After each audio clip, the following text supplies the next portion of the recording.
Welcome to Management Made Simple. Today I want to talk about building assertiveness and gaining respect as a new manager. You see, one of the hardest transitions can be from being a teammate to becoming your team's manager. Yes, it's a significant milestone, but it can also be a challenging shift. This is especially so if you're not naturally confident. So the task of being assertive and effectively delegating can feel particularly daunting. Suddenly you're responsible for leading the same people you once worked alongside, and the dynamics of these relationships change. Now, assertiveness is the key to managing this transition successfully and earning the respect of your new team. But how can you develop this trait if it doesn't come naturally?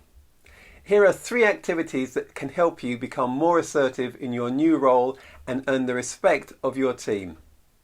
Number 1. Set clear boundaries and expectations. One of the first steps in becoming more assertive as a new manager is to establish clear boundaries and expectations with your team. You see, when you were a peer, the lines between professional and personal relationships were likely more fluid.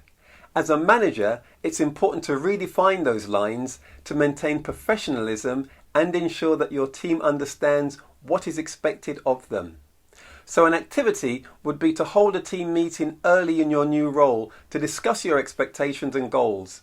Clearly outline your vision for the team, including specific roles, responsibilities, and objectives. Communicate any changes in the processes or workflows that will come with your new leadership. This meeting is also an important opportunity to listen to your team's expectations and address any concerns.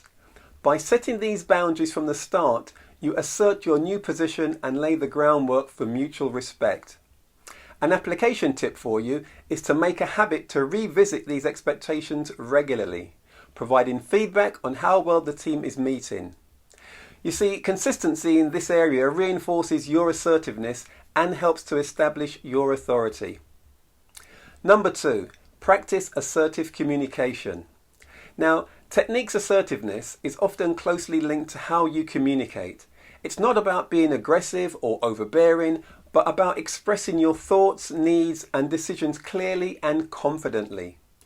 If you're used to a more passive communication style, learning to be more direct can feel uncomfortable at first, but it is essential for effective leadership. So an activity would be to practice assertive communication techniques in your daily interactions. This includes using I statements to express your thoughts and feelings, maintaining eye contact during conversations, and using a calm, steady tone of voice. Where possible, role-playing scenarios with a mentor or a colleague can also be helpful. For example, practice how you would handle a situation where you need to give constructive feedback or delegate a challenging task. Now, an application tip for you is in meetings or one-to-one discussions, practice stating your opinions and decisions with confidence. If you're unsure about something, it's okay to admit that you'll need to gather more information before making a decision. But avoid indecisiveness. Clear, assertive communications build trust and respect among your team. And finally, number 3, delegate with confidence and trust. You see, delegating tasks effectively is a critical skill for any manager, but it can be particularly challenging if you're not naturally assertive. You may feel inclined to take on more work yourself rather than risk overbearing your team or appearing to be demanding. However, learning to delegate is essential for both your success and that of your team. An activity could be to start by identifying tasks that can be delegated to the team members based on their strengths and areas of growth. Also, when you delegate, do so with confidence. Explain why you chose them for the task, what you expect, and when the task should be completed. An application tip would be, after delegating, follow up with your team members to provide feedback on their performance.